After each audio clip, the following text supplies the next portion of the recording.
mettre sur le pied une dans un état de droit, il y a une justice indépendante. Seigneur, nous sommes fatigués des voleurs. Nous sommes fatigués de ceux qui s'enrichissent.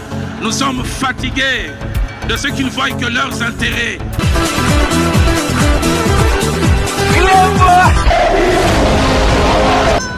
Je m'engage à user de tout ce qui est en mon pouvoir pour que les erreurs du passé ne se reproduisent plus et pour que les actions nécessaires à l'avancement de notre pays soient promptement prises.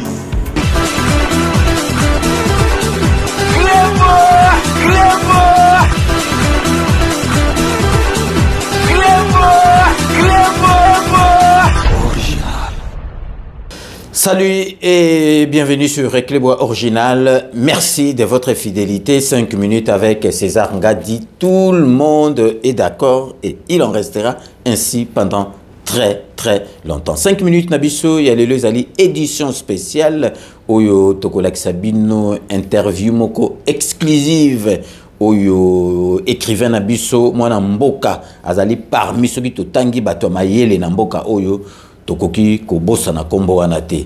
Donc vraiment, Monsieur Jean-Louis Chimbalanga à Kendaki, na États-Unis d'Amérique, plus précisément na Washington. Salaki interview moko exclusive na la voix de l'Amérique. Donc vraiment, boebi que la voix de l'Amérique, ezali chaîne moko o bakoki ko bengsa n'importe qui.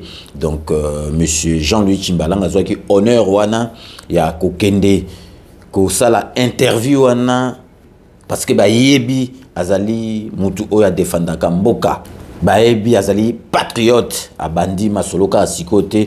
Pour rappel boyebi que Jean-Louis Chimbalanga azali mutu oyo asalela papa Tshisekedi de res mémoire livre asali sous livre mususu oyo na kombo ya la vérité des urnes 2018 na RD Congo na biso.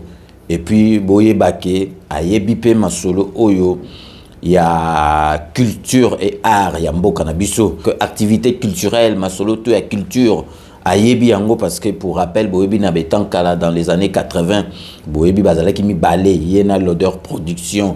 Donc boyebi Muto a bengisaki maison en production oyo bengisaki zouk machine on a ki ça ezalaki ye. Donc il y a un monique tant ba nomination sous ce bando salama to lelaki vraiment que azoata ministère il y a culture et art parce que tout le monde sera d'accord parce que ayebi musala azali mutu ya mayele azali l'un ya ba écrivain en mboka na biso. Donc yé mo bundeli monene en mboka na biso. Donc to tenaki vraiment to zoa émission ana interview ana parce que c'est là que interview mo ki toko ya sala ki na la voix d'Amérique to le kisango awa na 4 ya 5 minutes. Donc to tikibino bolanda na bokebinyo surtout interview oyo Monsieur Jean-Louis Chimbalanga ba Kordakie na la voix d'Amérique. Donc restez connectés sur Reclebois Original pour la suite de nos programmes. On est ensemble, on vous l'a dit aussi au début de cette émission que nous allons recevoir un invité pas comme les autres. Et merci à vous si vous êtes en train pardon, de nous capter à Libreville, au Gabon, parce que vous nous avez écrit abondamment. Je rappelle que vous pouvez toujours réagir aussi à notre sujet de la semaine au plus 1 703 350 37 31. Encore une fois, c'est au plus 1 703 350 37 31. Mais vous vous demandez qui est l'invité aujourd'hui dans RM Show. Écoutez, c'est un grand plaisir en tout cas aujourd'hui, c'est un honneur pour nous de recevoir, je le disais, un invité exceptionnel, un homme dont l'engagement pour la culture et le développement de la République démocratique du Congo est inébranlable, si on doit le dire ainsi. Il s'appelle Monsieur Jean-Louis Chimbalanga, licencié en économie avec une spécialisation en finance et un fervent défenseur de la lutte contre la pauvreté culturelle. En 2000, avec le soutien du programme des Nations Unies pour le développement, PNUD, il a réalisé une évaluation approfondie de l'état de la pauvreté culturelle dans 450 écoles de Kinshasa et 45 écoles du Congo central. Son rapport qui a été présenté au ministre des Relations internationales et de l'énergie à l'auditorium de la Régie des eaux a marqué un tournant important dans la reconnaissance des enjeux culturels en RDC. Jean-Louis Chimbalanga ne s'est pas arrêté là, pas du tout. Dans le cadre de la décennie mondiale du développement culturel, Il a créé un cadre unique de valorisation des danses traditionnelles congolaises soutenues par l'UNESCO permettant de renforcer l'intégration culturelle au sein de la diaspora congolaise.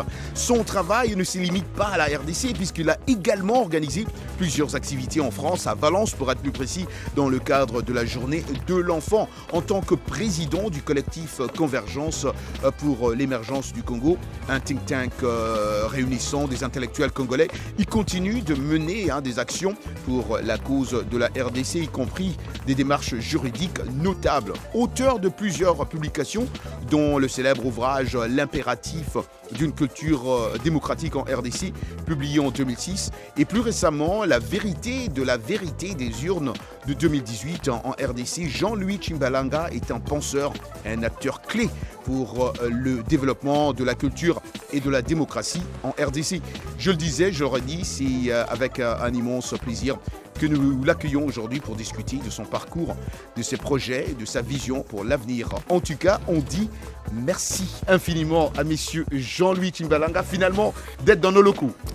Merci à vous, Roger. Merci de cette invitation. Je ne m'attendais jamais. Je ne pouvais même pas m'imaginer qu'un jour je pouvais être invité à la Voix de l'Amérique. Je vous remercie. Oh ben non, c'est un honneur, c'est un privilège. Et nous voyons déjà les ouvrages ici. On va en parler dans un instant. Mais d'abord, monsieur Jean-Louis Tshimbalanga, qu'est-ce qui vous a poussé à choisir l'économie et plus spécifiquement l'option financière pour vos études? Ben, écoutez, ça, j'ai commencé depuis que je fais le high school. Oui. En fait, j'étais beaucoup plus vers tout ce qui avait trait à l'économie, tout ce qui avait trait commercial, on peut dire comme ça. Et après, j'ai eu à travailler d'abord à la First National City Bank. Et ce n'est qu'après que je me suis lancé dans l'économie, parce que bon, en fait, l'économie, c'était beaucoup plus facile pour moi. Ah ouais, plus facile, plus facile. Et je le disais en titre que vous êtes un homme de la culture aussi. Comment cette formation économique a-t-elle influencé votre engagement dans la lutte contre la pauvreté culturelle? C'est d'abord... la pauvreté culturelle est arrivée au moment où j'ai vu que la manière avec laquelle nous pensions, nous, Congolais, n'était pas celle que je m'attendais à ce que nous puissions penser. Je donnerai un exemple pour vous présenter un arbre. Excusez-moi d'être un peu gauche. Vous présentez un arbre à nous, Congolais, pour ne pas dire africain en général, et vous le présentez à un occidental. Les visions sont différentes. Moi, je vois l'arbre pour le brûler tout de suite, faire le quoi à manger, mais lui, il voit le bois différemment pour pouvoir se faire de l'argent. Donc, c'est une vision que j'ai vue. Je me suis dit, mais tiens, la façon de penser, pourquoi nous pensons comme ça? J'ai eu à faire une étude évaluative dans 450 écoles de Kinshasa et 50 écoles de Bakongo. Wow. J'ai trouvé des indices réels apparentés à la pauvreté culturelle. Je ne parle pas ici d'une culture qui a trait à l'identité culturelle, mais la culture de développement. L'industrialisation.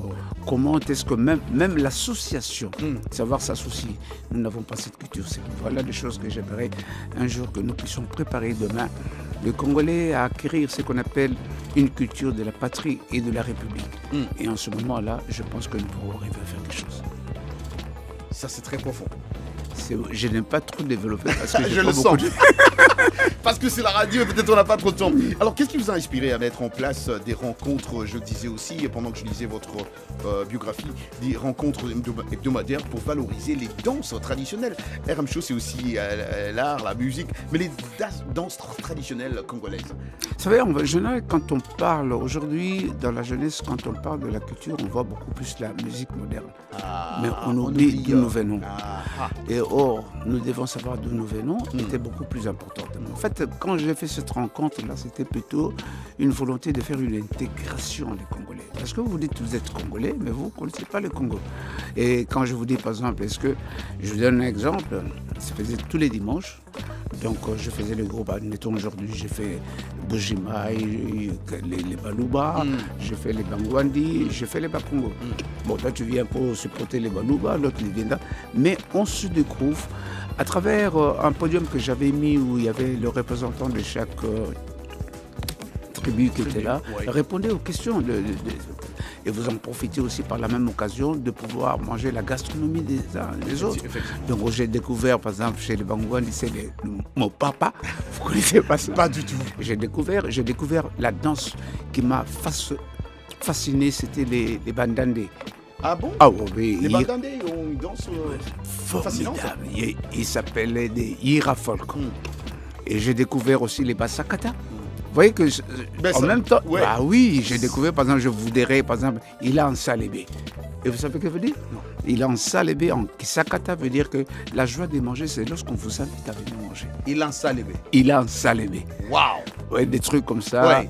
Ça a permis tous ceux qui étaient là à se découvrir. Et l'intégration se faisait pour devenir un vrai Congolais nationaliste. Mais évidemment, parce qu'aujourd'hui, quand on parle même du tribalisme dans ce pays, je pense que ça, c'est un modèle qui pouvait réunir tous ces Congolais. C'est une très bonne chose que vous dites là, parce que je pense, si l'occasion me permet, comme le président voudrait qu'on se voit peut-être prochainement, c'est comment préparer les Congolais de demain. Parce que lui, bon, allez, voulons dans 10, 15, 20 ans, il va partir.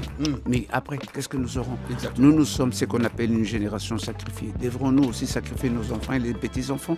Ces enfants, aujourd'hui, certaines personnes qui sont de ma génération leur donnent des mauvaises semences, des semences de division, de séparation, alors que ces enfants, dès la base scolaire, on doit leur apprendre la culture de la patrie et de la République.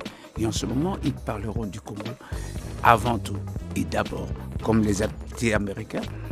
Dès les kindergarten, on leur apprend USA first. Et nous devons apprendre à nos enfants à savoir Congo d'abord. Congo d'abord. C'est une sémence. Et ça s'acquiert. Et l'espace providentiel pour pouvoir l'acquérir, ce n'est que l'école. Et donc, il faudrait que le ministère de la Culture puisse arriver à travailler en bonne intelligence avec le ministère de l'Éducation nationale pour mettre en place un programme. Un programme. Monsieur Jean-Louis Tchimbalanga, vous parlez prochainement peut-être rencontrer le président de la République congolaise, monsieur Félix Tshilombo Tshisekedi. Vous l'avez déjà rencontré? Oui. D'accord. Alors, ma question, c'est aussi pourquoi je pose cette question. Parce qu'on vous trouve un peu dans tout. Dans la danse, la culture, la politique, hein, les ouvrages, auteurs de plusieurs ouvrages, on va en parler. Quel a été l'impact de votre rapport, M. Jean-Louis Tchimbalanga, sur la pauvreté culturelle en RDC, sur les politiques publiques, mais aussi les initiatives locales? Mais d'abord, il fallait définir c'est quoi la pauvreté. Et quand on essaie de décortiquer, on voit que la pauvreté est pluridimensionnelle. Elle peut se trouver dans une personne, elle peut se trouver dans une famille, elle peut se trouver dans une communauté, elle peut se trouver dans un pays. Alors il fallait savoir laquelle que nous souffrons. C'est comme ça que j'ai eu à faire cette étude évaluative. Donc c'était par des questionnaires choix multiples. J'ai trouvé par exemple des personnes qui disaient que « Ah, moi, Lumumba, je le connais très bien, j'ai vécu avec Lumumba, je peux... » Mais quand on voyait les réponses qu'il donnait, ça n'avait rien à voir. La première chose aussi qui m'a tiqué, c'est que c'est les prix que j'ai donnés, les prix que j'ai donnés. Et on sentait la volonté de l'exode, de fuir le pays. Et c'était le titre de voyage que j'avais aussi mis. Alors on sentait des gens qui disaient non, ce billet-là, c'est moi qui le gagnerai. Mais quand on voit les réponses, on se pose la question, nous allons trop vite. Et c'est la raison, là, même aujourd'hui, quand je dis que nous sommes une génération sacrifiée, et 4 ans de dictature, nous avons des difficultés pour comprendre le président de la République, parce qu'on veut lui mettre dans les carcans dans lesquels nous nous trouvons. Nous avons eu une mauvaise sémence et nous voulons que lui puisse exécuter les semences.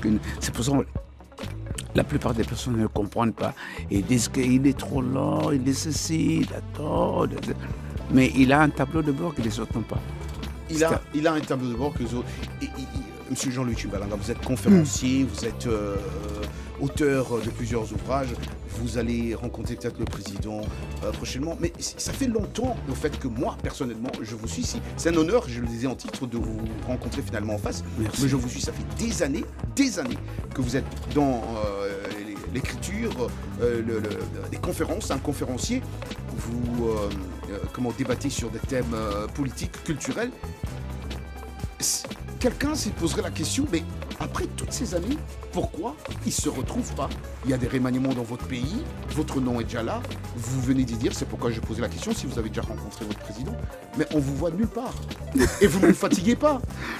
Mais c'est une question qui m'est posée régulièrement. Non, le président le sait. Vous n'avez pas des ambitions politiques qu'on puisse vous nommer, avoir un poste dans votre pays pour exercer ou pour mettre en pratique tout ce que vous prêchez pendant ces années? Vous savez, le président, et c'est qu'on dit en français, celui qui détient la signature d'honneur, la signature de valeur. Il choisit qui il veut, quand il veut, pourquoi il veut. C'est pour ça qu'on dit à sa propre discrétion. Lorsqu'on parle d'une discrétion, on voit, ça peut être aussi sentimental, ça peut être par quelqu'un qui vous suggère, ça peut être personnellement par des stratégies politiques. Je reviendrai alors à la phrase qu'on dit, il a en salle et donc la joie de manger, c'est lorsqu'on vous avait. Non, pour le moment, je pense que le président n'a pas encore pensé, peut-être qu'il ne pensera pas non plus. Mais cela ne change en rien moi parce que nous venons de la même moule.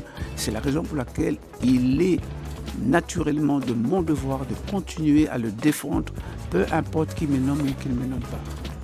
Voilà pourquoi on croit que... Pourquoi vous êtes toujours positif? Mais je suis positif dans la joie de voir que la lutte que j'ai menée avec l'homme qui m'a donné ce pouvoir de pouvoir lutter comme ça, qui est le père biologique du président de la République. Le père biologique, parce que vous avez effectivement écrit un ouvrage qui est là, je pense avec nous, hommage à une légende vivante, Étienne Tshisekedi Wamuluba. Quelle a été d'abord sa réception par le public, hein? D'abord, j'aimerais dire pourquoi j'ai écrit ça. Pourquoi? Parce qu'une fois je suis venu ici, toujours dans le cadre de la Convergence pour l'émergence du Congo dont je préside, nous avons été invités par une dame. Et nous n'étions pas, je n'étais pas seul, donc nous étions une dizaine. Et pendant que nous parlions, et la femme dit, Étienne Tshisekedi, les gens écriront des tomes et des tomes sur cette personne. Alors, ça m'a un peu tiqué. Pourquoi? Il dit, cet homme est de la trempe de Gandhi et de Mandela. Mais lui, il a quelque chose de plus que... C'est quoi? Gandhi a fui plusieurs fois en exil, lui n'est jamais parti en exil. Et Mandela a fait recours aux armes, lui n'a jamais fait... J'ai eu la chair de poule. J'ai dit, mon oncle est encore là, vivant. Il faut que j'écrive, le rendre hommage pendant qu'il vit. Parce que c'est souvent quand une personne est morte, et en ce moment-là, on reconnaît. J'ai dit, je ne ferai pas de raison funèbre pendant qu'il est là. Il faut que j'aille. Et c'est comme ça que je suis parti. Après, il y a les gens, vous avez vu, qui sont venus à la conférence que j'ai donnée, le président de la République actuel. Dans cette période-là, il est venu. Beaucoup de ceux qui l'ont nommé comme ministre étaient là. Donc, il fallait que j'explique les valeurs qu'ils m'ont données. Et c'est mon père biologique qui, lui, m'a initié à l'UDPS.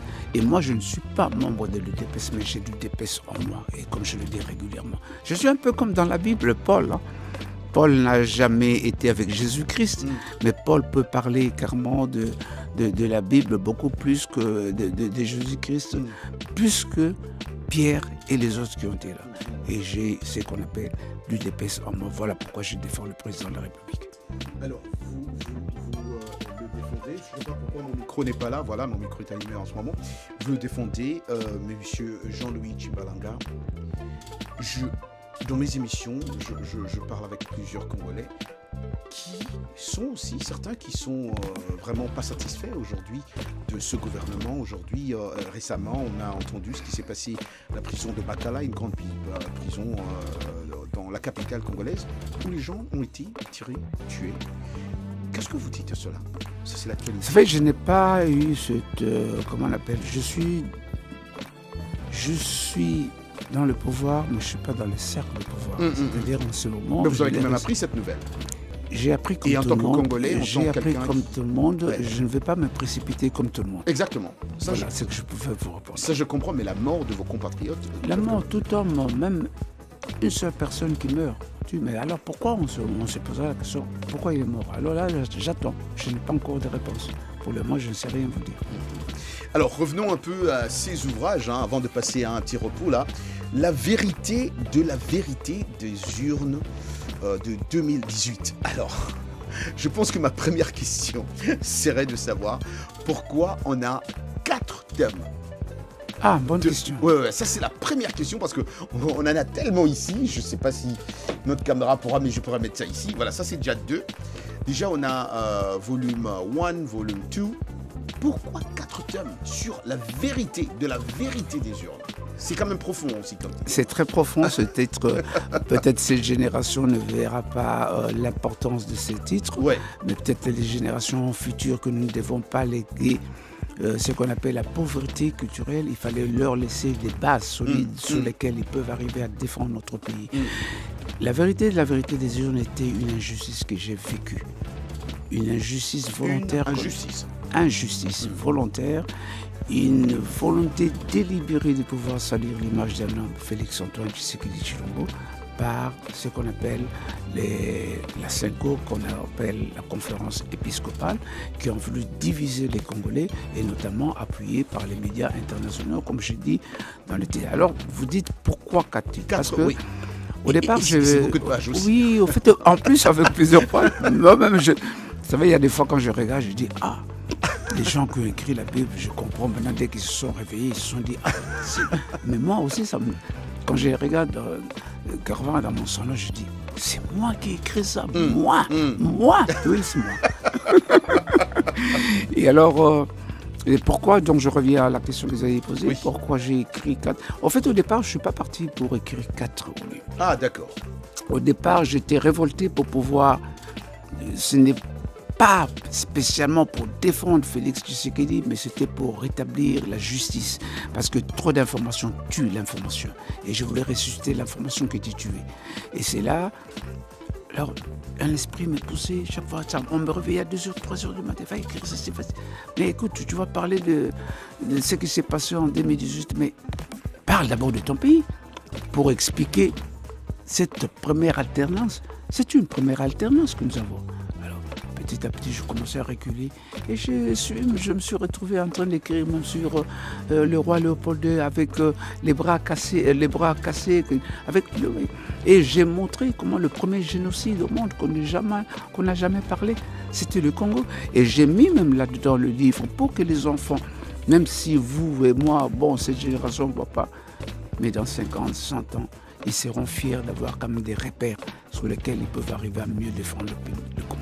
Et c'est comme ça que j'ai commencé à remonter. Et j'ai parlé là-dedans, vous verrez, nous avons des personnalités qu'on ne devait pas cacher, que ce soit dans le monde culturel, que ce soit dans le monde sportif.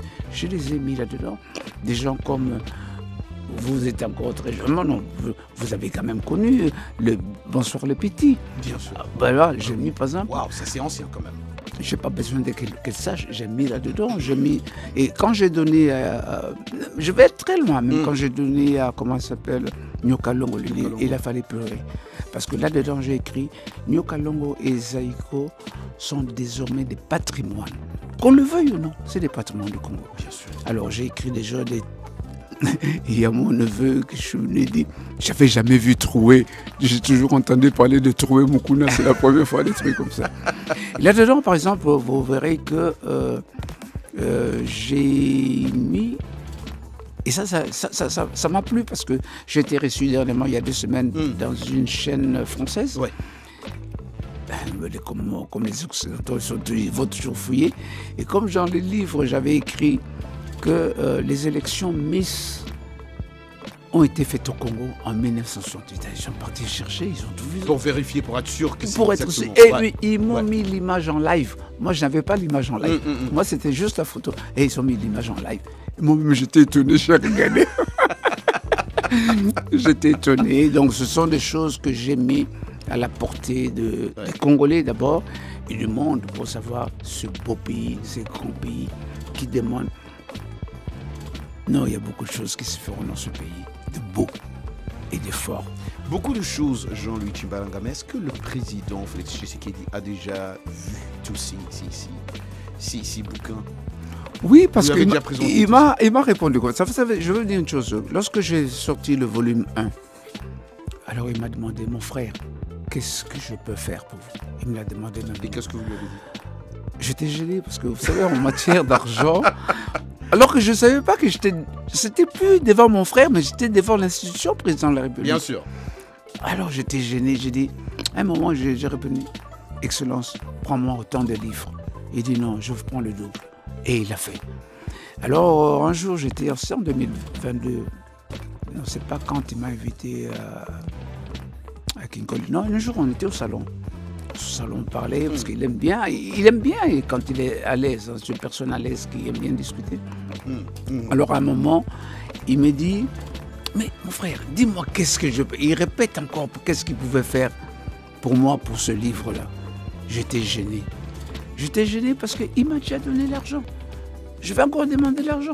Je me suis senti sale. Et moi, j'ai fait fuir cette question. J'ai posé la question. Excellence, vous l'avez lu? Il dit oui, avec la couverture blanche. Je sais avec tout ce qu'il a à faire pour le pays. Et il a eu quand même le temps de me dire oui, j'ai eu la livre. Et puis on est parti dans d'autres choses parce que j'étais gêné. Personnellement, je ne voyais pas comment je pouvais doublement recevoir l'argent pour un seul tome. Alors j'attendais de lui faire la surprise avec les 4 tomes. Cette fois-ci, il va avoir les 4 tomes. Alors quand il me posera la question, il aura la réponse. Il aura la réponse, nous allons revenir pour en parler dans un instant. Je rappelle que vous êtes en train d'écouter RM Show, une émission de VOA Afrique en direct de Washington, d'ici la capitale américaine. Notre invité aujourd'hui, monsieur Jean-Louis Chimbalanga. Notre invité spécial, Jean-Louis Mafema, sera avec nous dans un instant aussi pour continuer avec plus de questions. Si vous avez aussi des questions à poser à notre invité, n'hésitez surtout pas, c'est au +1 703 350 37 31. Je rappelle que notre question de cette semaine, que nous allons aussi poser à notre invité, c'est quels sont les principaux facteurs contribuant à l'augmentation des inondations en Afrique et comment les gouvernements locaux peuvent-ils mieux anticiper et gérer ces catastrophes naturelles. Roger Monteau, vous écoutez RM Show sur VOA Afrique. Merci à Yves Kalouira, les chroniqueurs de la Nation et toute son équipe. Merci aussi à l'artiste Gloria. Vous écoutez RM Show, une émission de Afrique en direct de Washington, la capitale américaine. C'est votre commandant de bord, Roger Monteau, la voix de l'Amérique. Quels sont les principaux facteurs contribuant à l'augmentation des inondations en Afrique et comment les gouvernements locaux peuvent-ils mieux anticiper et gérer ces catastrophes naturelles? Jean-Louis Chimbalanga, notre invité, c'est la question de cette semaine dans RM Show. Vous avez une réponse à cette question d'après vous? Parce que c'est la période et les frères et sœurs africains, au Mali, on nous a appelés la semaine dernière. Nous savons que c'est une situation qui concerne pas seulement le Mali, mais plusieurs pays. On a vu dans le passé, à Kinshasa, Jean-Louis, on avait couvert où il y avait des inondations et les gens sont morts avec... Qu'est-ce que vous dites en général, cette question d'après vous? La première question que je me pose, qui ont vraiment ce souci-là? Je pense que ce sont des gens qui sont des auteurs de ces inondations. Excusez-moi, c'est des pays développés. Ah bon? Oui. Comment? Mais par tout ce qu'ils font comme... tout ce qu'on a comme des usines qui provoquent ce qu'on appelle les effets de serre. Qui en subissent au retour? C'est l'humanité. Et nous sommes un pays solution. D'ailleurs, on parle de la République démocratique du Congo qui est un pays solution. Donc, il faudrait qu'ils arrivent à trouver des voies et moyens parce que, bon, ils ne croient pas qu'il n'y a qu'en Afrique. Vous ne faites pas partie des gens qui blâment les étrangers, les occidentaux à tout moment. Chaque malheur qui arrive en RDC ou en Afrique en général, vous blâmez les occidentaux ou les Américains. Les Américains sont des Occidentaux. Exactement. Aussi, parce que ce sont des Anglo-Saxons. Exactement. Ce sont des Anglo-Saxons. C'est vrai, les Anglo-Saxons, c'est vrai. Mais quand on regarde, il n'y a pas que eux. Il y a la Russie, il y a la Chine, il y a tous ces gens-là qui polluent. Ils polluent et nous sommes victimes. Non, nous ne sommes pas les seuls à être victimes. Ils le sont aussi. Nous avons vu le cas des tsunamis, des cancers. Donc, je ne sais pas vous dire en ce moment, même si on essaie de penser, de trouver des solutions, mais est-ce qu'on trouvera des solutions pour arrêter les usines? Oui, parce que l'autre question, c'était vraiment de savoir comment, Jean-Louis Chimbalanga, les gouvernements locaux peuvent-ils mieux anticiper quand même et gérer. Je pense qu'il doit y avoir une certaine anticipation ou gérer ces catastrophes naturelles. Parce que chaque fois que ça arrive, la population qui en souffre dit, écoutez, on pouvait prévenir tout cela. On pouvait peut-être dire aux gens, écoutez, si la météo fonctionnait, on pouvait dire aux gens, déplacez-vous parce que ici, ça va, dans quelques jours, dans quelques mois, ça ne va pas aller. Qui sont les gens qui se sont déplacés à tsunami? Avec tout ce qu'ils ont comme... Les populations. Les populations. Ils se sont vraiment déplacés? Non. Vous croyez que ça, c'est l'œuvre humaine qui ne peut rien contre l'œuvre naturelle? Parce qu'on a dit les inondations, c'est aussi ici aux États-Unis, c'est aussi en Europe. C'est partout. C'est partout. Donc il ne faudrait pas qu'on dise non, nous les Africains, nous n'arrivons pas. Non, même en Amérique, j'ai vu des inondations à New York, j'ai vu des inondations en France, partout. Mais on est d'accord que ça se gère. Ça fait longtemps que vous vivez en Europe. Si la maison de Jean-Louis Tchimbalanga va être inondée, ou je ne sais pas moi, le quartier, on va vous prévenir qu'écoutez, dans quelques jours, déplacez-vous. Et c'est possible parce que mais c'est possible si vous regardez la Hollande, la Hollande est en dessous du niveau de la mer, mais ils sont arrivés à construire pour maintenir à ce que cette mer ne vienne pas se jeter sur le sol. Il y a des solutions, mais maintenant il faut avoir la volonté, il faut étudier ça. Donc Jean-Louis m'a fait j'ai 2 Jean-Louis ici, je suis foutu. Il y a des Jean-Louis. Je suis foutu ici aujourd'hui. Il y a des Jean-Louis. Des retrouvailles de 2 frères. De 2 frères. Ouais, donc vous étiez en train de dire, pour en finir, donc vous pensez que c'est un problème Il est vrai que je ne peux pas négliger cela pour dire que nous ne pouvons pas en penser pouvoir. Si, il faudrait quand même que nous puissions mettre en place des structures qui permettront à pouvoir, je ne sais pas, prévenir. Hein, ça, je dis que. Mais cela ne veut pas dire qu'on doit spécialement nous donner des fautes. En disant que c'est de notre faute qu'il y a des catastrophes naturelles. Non, pas du tout. Ouais. Pas du tout. Il y a des catastrophes naturelles, et bien sûr. Il y a des catastrophes qui peuvent être aussi évitées. d'ordre. Oui, exactement. Et à titre informatif aussi, il y a, je lisais cette information ce matin, au Niger, dans une ville qui s'appelle Zender, la mosquée qui a 200 ans, presque 200 ans d'existence, a été détruite à cause des inondations au Niger. Donc complètement, c'est toute une ville qui perd un symbole, patrimoine. Un patrimoine vraiment universel. Revenons d'abord à notre invité ce soir, M. Jean-Louis Tchimbalanga, auteur de plusieurs ouvrages. La vérité. Alors je dois dire que quand j'ai vu ce titre, moi ça m'a vraiment frappé. La vérité de la vérité. Dizione, bien pensé dans ce terme. Mais dans ces ouvrages aussi, vous parlez de la Synco, vous parlez des médias internationaux. C'est ce que dirait un de mes amis, c'est un terrain glissant quand vous parlez de la Synco et des médias internationaux. Et évidemment, je me dis que vous devez peut-être avoir fait des recherches approfondies pour vraiment parler de ces deux-là. En fait, comme je le dis régulièrement, c'est le choc que j'ai eu. Le choc d'une volonté de pouvoir diviser tout un peuple. Déjà, nous avons 60 ans d'indépendance, mais nous n'avons pas la paix. Et sur ces, encore une fois, vous blâmez les médias internationaux et la Synco aussi. Je vais vous le prouver. J'aurais bien voulu que vous jetiez un coup d'œil pour voir, parce que je ne fais pas des trucs d'une manière sentimentale. J'essaie d'asseoir mes allégations avec des preuves que j'ai mises là. Je vous donne une preuve. Lorsque les médias internationaux, TV5, Monde, dit nous avons fuité des milliers de documents. Je dis bien des milliers de documents et ont présenté les mêmes résultats que l'Église catholique. Là, je vous parlerai encore de cette erreur-là d'appeler Église catholique, appeler Synco Église catholique, qui est une fausseté, je vais vous le prouver tout à l'heure. À dire que nous avons reçu les mêmes résultats que l'Église catholique, c'est Martin Fayulu qui a gagné, ce n'est pas Félix Tshisekedi. Roger Mouton. Je les ai mis en accusation devant l'histoire. C'est pour le peuple. Il ne faut jamais avoir peur. Et c'est pour ça que vous avez écrit... Ces gens-là qui présentent un seul document qui sont fuités. Un seul. C'est un mensonge. Pourquoi? Vous devez aller en justice pour J'attends qu'ils m'amènent en justice. J'attends. Ils ont déjà vu ça. Pourquoi même pas en justice? Parce que d'abord, il y a une loi en France qui dit qu'on ne peut pas entrer dans un serveur de quelqu'un. On a 250 000 $, 1 euro à payer et plus 3 ans de prison. Donc, ils n'ont pas fait cela. Alors, mais les gens qui ont entendu cela, qu'est-ce qu'ils peuvent se dire? Tiens, ils ont fait quand même un grand travail. Et bien, vous faites un grand travail en faveur de qui? Là-dedans, j'ai parlé de Jean-Yves Le Drian, qui était comment on appelle, le ministre des Affaires étrangères. À peine les élections finies, avant même que les concurrents, les adversaires de Félix Tshisekedi puissent parler, c'est lui qui parle. Avant 10h du matin, qui dit qu'il conteste. En qualité de qui? Je lui ai écrit une lettre pour dire qu'est-ce que vous avez comme éléments qualitatifs et quantitatifs vous permettre à pouvoir avancer de telles allégations.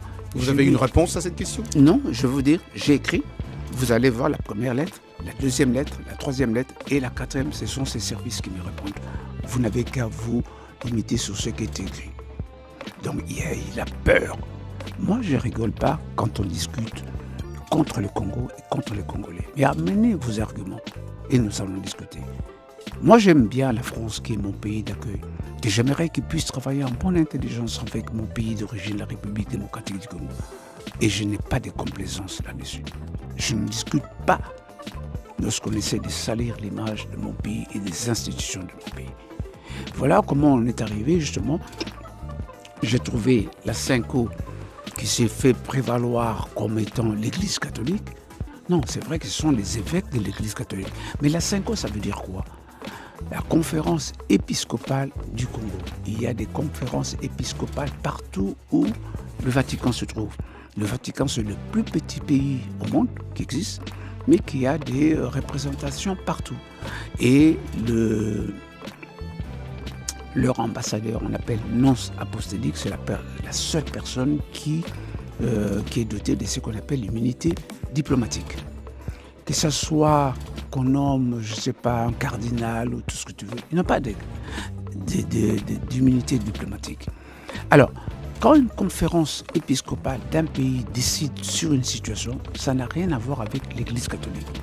Parce qu'il n'y a que la curie romaine, dirigée par le pape lui-même. Lorsqu'il prend des décisions, c'est alors concerne toutes les églises catholiques du monde entier. Mais cela n'empêche que la Cinco, qui se dit aussi défendre le peuple, qui souffre en souffrance, cela ne les empêche pas de dire tout haut ce que personne ne peut ce que tout le monde dit tout bas. Malheureusement, je me pose la question, lequel des peuples ils défendent? Parce que je vous mettrai à défi de me sortir une seule photo où vous avez vu le cardinal ou leur vedette, là, comment il s'appelle, Abbé Chollet, prise avec des pauvres. Mais moi, je peux vous sortir des tonnes, des photos, des images prises avec des riches, des immensément riches, dont on n'a même pas su comment est-ce qu'ils ont eu l'argent. Donc c'est une différence d'un mensonge. Et ce mensonge, je vais juste jeter par là. Ouais, vite fait. Et lorsque vous avez... J'ai écrit là-dedans, il y a des questions que j'ai posées. Et ça, vous avez écrit dans... Ça, c'est le volume 4. Parce qu'en fait, le volume 1, volume 2, volume 3, je n'ai fait que relater ce qui existait. Mais la note de l'auteur, c'est dans le volume 4 où j'ai essayé de parler. Et c'est là où vous avez tout fini? Tout fait. J'ai eu, même il y a 4 heures de contentieux électoral, j'ai mis ça là-dedans. Vous allez lire ce que chaque défenseur, que ce soit de Martin Fayulu ou de l'UDPS, et vous allez voir qu'ils n'avaient même pas des éléments. Parce que vous savez que dans le brouhaha, on ne sait pas exactement qu'est-ce qu'on dit. Mais là, vous avez des choses dont j'ai sorti l'information qui a voulu à dessein être tuée. Et personne, Jean-Luc Tchimbalanga, nous a encore contacté pour contester ce que vous avez personne, écrit. J'attends parce que je dis, bon, la plupart de ceux qui... Je ne suis pas contre les gens qui sont... Vous savez, la contestation, on a vu ça même au ciel. Hein. Il y a des anges qui étaient au ciel qui disaient, vous savez, nous, on en a marre d'être toujours bien ici. Envoie-nous là-bas, nous allons continuer notre sorcellerie. On les a envoyés sur la terre. Donc, il y aura toujours des gens qui vont contester. Mais avec quel élément?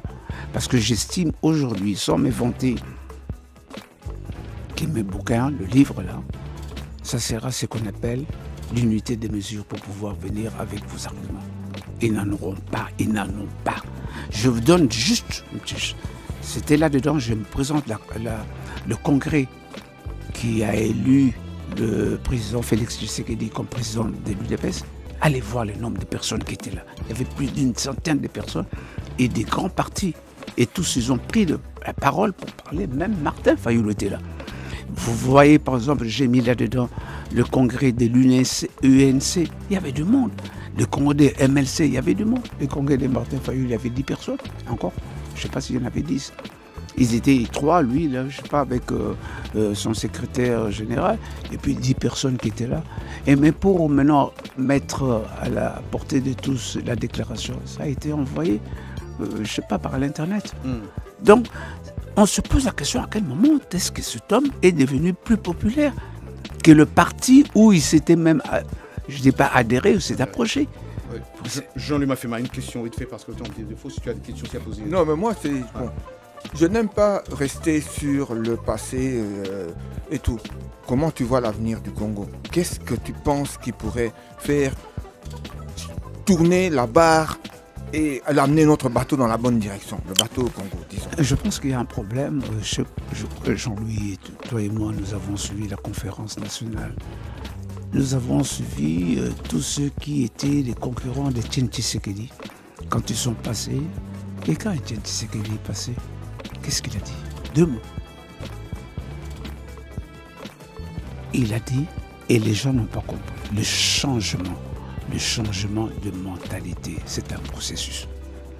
Et voilà, toi et moi, Jean-Louis, nous sommes ce qu'on appelle une génération sacrifiée. Ouais. Nous avons vécu la dictature, c'est-à-dire que quand on dit qu'il y avait la paix lors de Mobutu, c'était la paix avec le canon. Donc tu ne veux pas, tu pars. Or, nous voulions tous qu'on le dise ouvertement, ce qu'on appelle un état de droit. Mais le grand problème, c'est que la plupart d'entre nous n'ont pas encore compris l'état de droit. C'est pour ça qu'ils ont des difficultés pour comprendre le président de la République. Et il y a même certains qui sont nommés, qui se disent chaque fois, nous sommes là pour la vision du président de la République. Mais c'est quoi la vision du président de la République? On verra que la plupart ne savent pas. J'aime bien le jeune ici. Vous connaissez, vous, la vision du président de la République? Je viens de la même moule que le président de la République, c'est pour ça que j'arrive à... Vous avez parlé même de l'UDPS, mais on voit récemment, Jean-Louis Tchimbalanga, que l'UDPS est en train de se... Ils s'entremangent entre eux et c'est un regret pour les Congolais lambda. Nous suivons tous sur ce qui se passe sur les réseaux sociaux.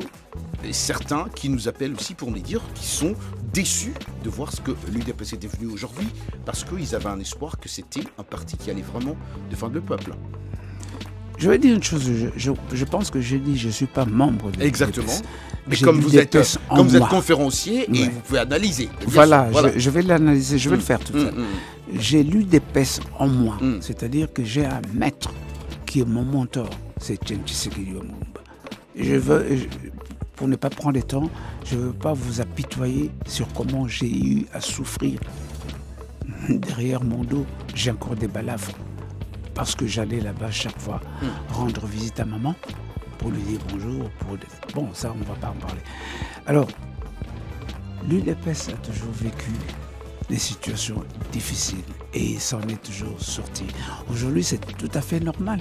Parce qu'on parlera quoi? De l'UNC, il n'y a qu'un seul chef. On parlera de MLC, il n'y a qu'un seul chef. On parlera de quoi? Un père, il n'existe plus. FDL, je ne sais pas comment il s'appelle, celui de Kagame, Kabila, là, comment ça s'appelle? PPRD. Mais si Kabila meurt aujourd'hui, c'est fini, ça meurt avec. Mais l'UDPS résistera toujours et ils finiront toujours par trouver la solution. J'ai confiance. Vous avez confiance. Alors, du coup, je pense que pour en finir avec les livres, qu'est-ce que vous voulez que le peuple congolais se rappelle dans ces ouvrages? Qu'est-ce que vous voulez inculquer, en bref? En bref, j'aurais bien voulu d'abord qu'ils découvrent leur pays. À partir de ces 3 volumes, qu'ils découvrent leur pays. Vous savez que j'ai mis, par exemple, là-dedans, dans le volume 2, la monnaie. Ah, la monnaie. La monnaie depuis le roi Léopold II. Ça y est, là. J'ai mis, par exemple, il y a beaucoup de choses sur les infiltrations du Congo. J'ai mis, par exemple, sur les documents que Mobutu a signés pour donner la nationalité zaïroise à tous les Rwandais et le Burundais. J'ai mis là-dedans. Donc, ce sont des choses que les gens ne savent pas. Même vous discutez sur base de quoi? C'est sentimental. Je ne veux pas faire que mon peuple... Moi, je partirai un jour. Mes enfants partiront. Leurs enfants, ils auront quoi comme repère? Et ça, je suis fier d'avoir écrit pour la nation. Et c'est pour ça que je rencontrerai le président en tant que père de la nation. Je le rencontrerai, j'ai écrit pour l'État. Qu'est-ce que vous allez lui dire cette fois-ci que vous ne lui avez pas encore dit? En tant que chef de l'État. Ouais. Et je le rencontrerai parce que j'ai écrit pour la République en tant que président de la République, ma part que j'ai apportée. Et le reste, c'est lui et moi, on en parlait. Le reste, c'est lui et moi, Jean-Luc. Il nous laisse sur la soif. Là. Mais ça c'est vrai, ça c'est vrai. On aimerait vraiment suivre la suite. Mais merci d'être passé nous voir. Encore une fois, je rappelle que vous êtes l'auteur de La Vérité, des urnes à 4 thèmes déjà. Hein. Et vous parlez de 2018. Revenez quand vous le voulez. Je sais que demain ou après-demain, vous repartez chez vous. Oui, je repars parce que je suis attendu par les jeunes européens pour des conférences. Mais vous savez, Roger, je voulais aussi finir par vous remercier. Parce que je ne m'attendais pas. Merci, messieurs Jean-Louis Tumbelanga. Merci à Lionel Onanira Gaïma. Merci à toute l'équipe. Hein. Merci infiniment à vous qui êtes restés à l'écoute de cette émission. On se retrouve demain dans RM Show à la même heure, à 20h temps universel. Merci à Jean-Louis Mafema aussi ici. Lui, même l'avocat de RM Show. On s'est dit, comme d'habitude, rendez-vous, bien sûr, à la semaine prochaine. God bless. Peace Africa.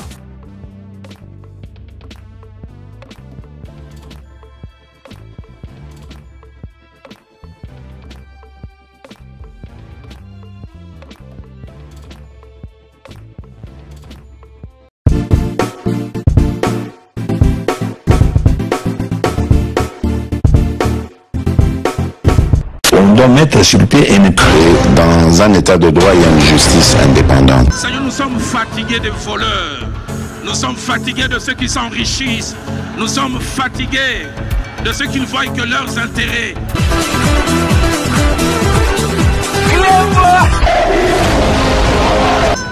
Je m'engage à user de tout ce qui est en mon pouvoir pour que les erreurs du passé ne se reproduisent plus et pour que les actions nécessaires à l'avancement de notre pays soient promptement prises.